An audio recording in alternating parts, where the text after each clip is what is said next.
So, welcome to the Vitamin P Coaching Podcast. Happy Friday. Hope you've had a good week, and I wish you a great weekend ahead.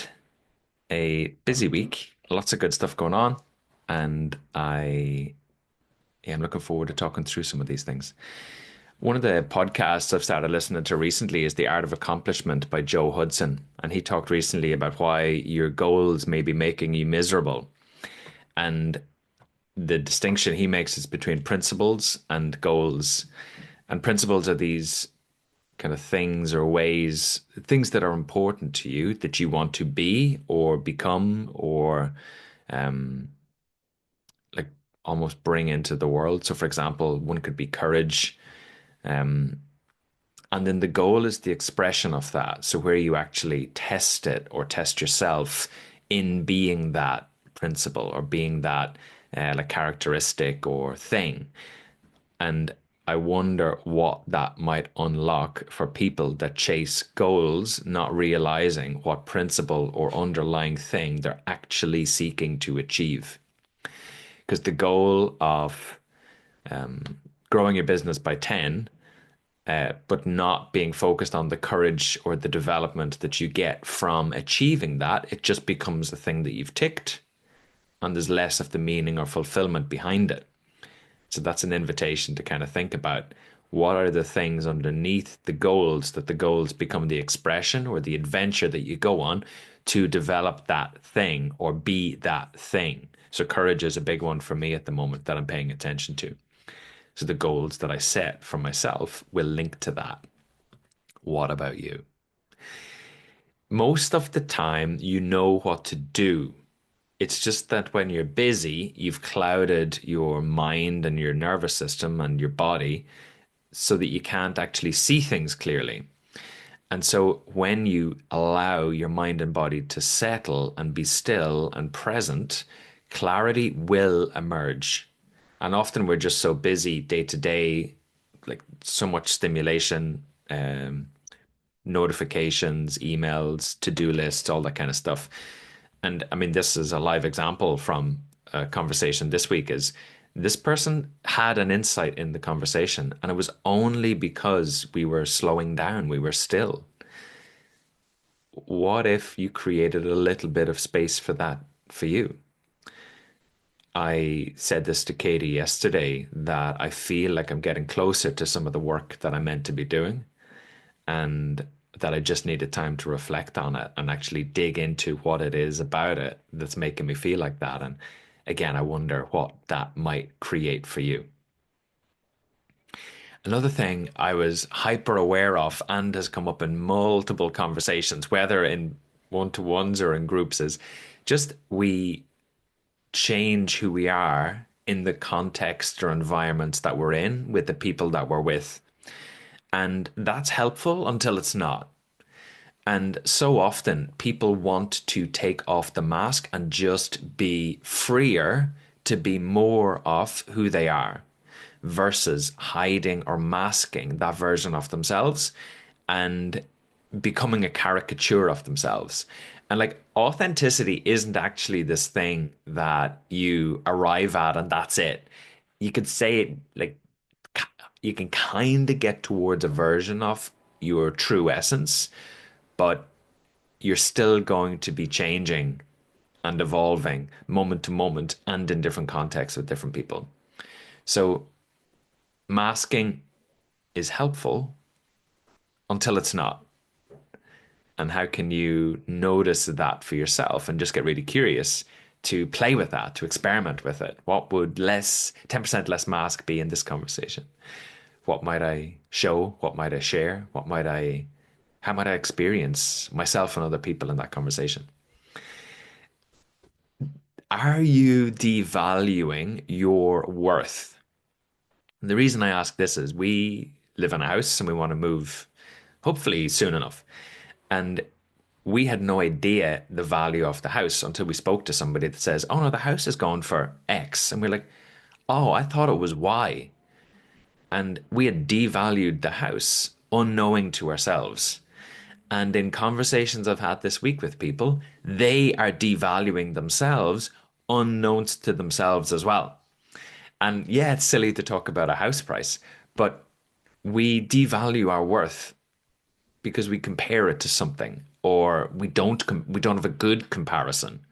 And so my invitation to you is what if you compared your worth to that of a baby who is ultimately valuable? I'm thinking of Jack as an example. Ultimately valuable, like whether Jack does anything or not, still is so worth everything, as are you. But the story that we tell ourselves, the story that the system tells us is if you're not doing stuff and outputting, you're not worth. So what changes? Let's get curious about the difference. I needed to get work done yesterday, and I called into the Culloden Hotel on the way home. Um, because when you pay £4 for a coffee, you it sharpens the mind. And I started a conversation, or a conversation naturally happened with this guy. We eventually got talking. He's probably going to work with me as a client. Wild.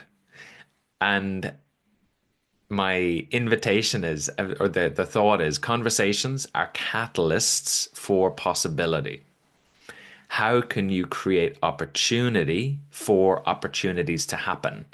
Because so I'm in my office at the moment in Bangor, away from everyone. There's only so many opportunities I can create here. So where can I have more conversations that might create possibility, or that might just be conversations? It's almost to detach from the outcome, but just to plant the seed of conversation and possibility more often. That's true for me working on my own. Um, I wonder, is it true for you?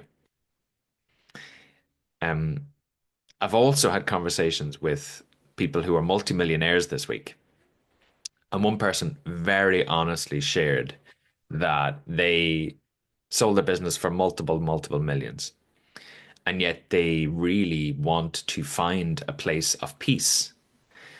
And the peace is in contrast to the relentless sprint marathon that they feel that they're in, that almost death would be a relief at the moment.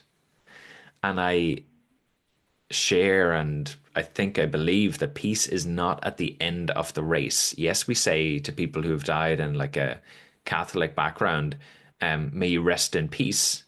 But what if more peace could be experienced now, here, in the sprinting, in the marathon? And it's that slowing down moment to moment more often, because it's not on always, so that you experience moments of peace. Because if you felt peace all the time, you wouldn't be motivated, you wouldn't be competitive, you wouldn't be who you are, you wouldn't be striving towards stuff, you wouldn't be moving away from stuff. You'd just be, oh, okay, it's just peace. Yeah, helpful until it's not. So we also think that we're told when you have more money, when you have 15 houses, when you have all the cars, when you have whatever, then you'll be happy. And it's like, nah, you take who you are wherever you go. So this is why that kind of call to adventure doesn't have to be to achieve those things. It's to become the person who changes the relationship to the human experience along the way. For example, when you experience imposter syndrome now and say, "Oh, I'm an imposter," it's like, okay, interesting. That will never go. Oh, but I thought when you become a multi-millionaire, it go. No, it doesn't. So again, we think we arrive at this point where we get to peace. We don't. So how are you going to experience doubt, insecurity, fear, anger, frustration, joy, contentment, excitement, connection? It's just the work is to change your relationship to those things, to experience it as being alive, the human experience. That's the purpose, I think.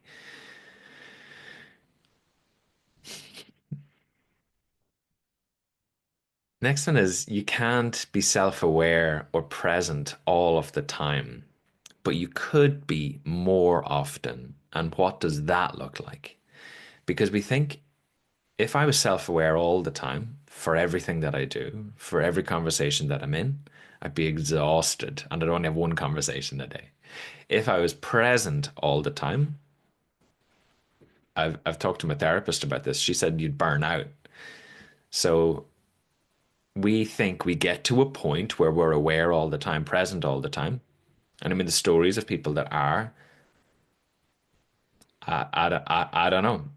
I'm not enlightened yet. I thought I was, but I don't know. So, what does more self aware, what does more present look like? And how will people experience it? But also, how will you experience that? Because it's almost like a story like, oh, if you're not self aware all the time, you're not good. If you're not present all the time, you're bad. Nah, you're all right. Just more. What's more from where you are? Is it, for example, with breathing, I'd try and do one mindful breath a day, not all mindful breathing, more. And that's helpful. I talked to, in a coaching conversation this week, we talked about patience, and this person has a team member joining that will take off a lot of pressure. As this business is doing really well and growing, it's like a lot of pressure off the kind of main person. And we talked about patience being really difficult when your nervous system is triggered or when your nervous system feels threat. So when you're holding the stress of today, and I say to you, yeah, but be patient, it'll be better on Monday. It's like, nah, fuck that, Philip. It's not helpful. A nervous system cannot even experience what that would be like. So it's to cultivate patience when you're not under threat so you can more easily move towards it when you've settled your nervous system in response to that stress or threat that it's feeling. And I think a way to move towards that as well is I'm trying to do meta meditation on me. So I heard this yesterday in a podcast, Modern Wisdom with Martha Beck. And Martha Beck does beautiful work on anxiety. And I think she does other books as well that I'm going to look up. And she talked about doing meta. So I'm going to get it slightly wrong, but I think she said something like certain monks, like let's say it's Tibet or somewhere like that, they do a year of meta meditation on themselves before they do anything else. And so what she said is that when we have parts of us that are cynical or mistrusting or critical or maybe angry, I don't know. There's different parts of who we are. So in internal family systems, what she says is with those different parts, we practice meta towards them. So when we notice a thought or a doubt or an insecurity, that's a part of us that wants to be heard and loved and accepted. Meta meditation helps with that, which is just a uh, like an intention for that part and us, and you can do it for other people to say, may you be well, may you be happy, may you be without suffering, and almost intending and wishing that on them. And so I thought it was a beautiful practice. So I'm going to test it out. And that's it for today. Maybe just one more thing is I did a talk yesterday to a group of people, and it's probably the closest I've come to the most open and vulnerable I've been. And I teared up, I cried, other people cried, we laughed, we joked, and I think we changed together. And there was deep connection. And I think we need more of that in the world. AI is going to take parts of what you do and what I do. It might just create space for more gatherings of people having conversations about stuff that makes us deeply human. And I'm excited about that. So much love. Ciao for now. Happy weekend. And I'll speak to you soon.